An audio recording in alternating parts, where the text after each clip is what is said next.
des épreuves dans lesquelles Dieu te met, il n'attend pas que tu règles le problème. Il y a des situations qui arrivent dans ta vie, Dieu n'attend pas que tu les règles. Parce que Dieu sait que tu ne peux pas régler. Dans la marche chrétienne, il y a des problèmes que Dieu va susciter dans toi-même, ta propre vie, que Dieu sait que tu ne peux pas régler. Jésus monta sur la montagne et voyant qu'une grande foule venait à lui, Jésus dit à Philippe, où achèterons-nous des pains? Il disait cela pour l'éprouver, car il savait ce qu'il allait faire.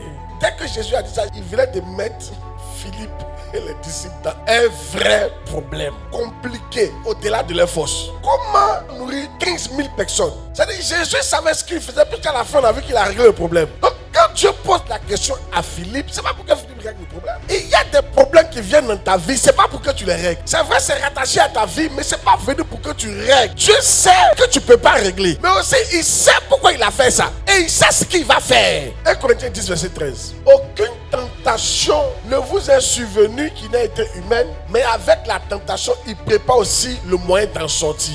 Donc avec la tentation, il y a toujours la solution. Il y a une question que Dieu t'a posée, c'est devenu une colle pour toi. Je suis là pour te dire que Dieu a déjà la solution avant de te poser le problème. Mais Dieu savait ce qu'il faisait. La Bible dit que vos cheveux sont comptés, que rien ne vous arrive si Dieu n'est pas au courant. Les problèmes qui viennent dans ta vie, le Dieu, il sait ce qu'il fait. Tu peux ne pas comprendre, mais qu'est-ce que Dieu attend de toi en tant que chrétien? Tu veilles sur ta langue et tu veilles sur ton attitude, c'est tout. Ou juste ne pas pécher contre Dieu, c'est tout ce que Dieu attend de toi. Quand une épreuve vient, il y a déjà la solution. Si c'est venu, si Dieu a autorisé, si Dieu a permis, avant même que le problème ne vienne, il y avait déjà la solution. Dieu savait ce qu'il faisait. Dieu savait ce qu'il allait faire. Dieu savait déjà comment il allait régler le problème. Jésus savait qu'il allait multiplier le pain et que les gens allaient manger. Il savait déjà. Dieu va dire, est-ce que tu as vu Job? Il n'y a personne comme lui. L'Éternel dit à Satan, voici, je te le livre, seulement épargne sa vie. Vous qui croyez que parce que vous êtes parfait, rien ne va vous arriver, vous mentez.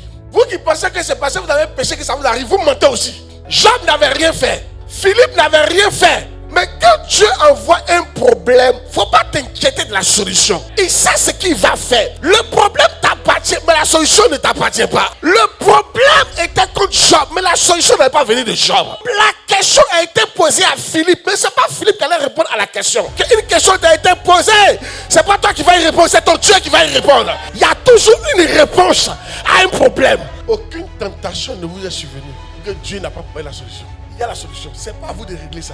Laissez Dieu régler le problème.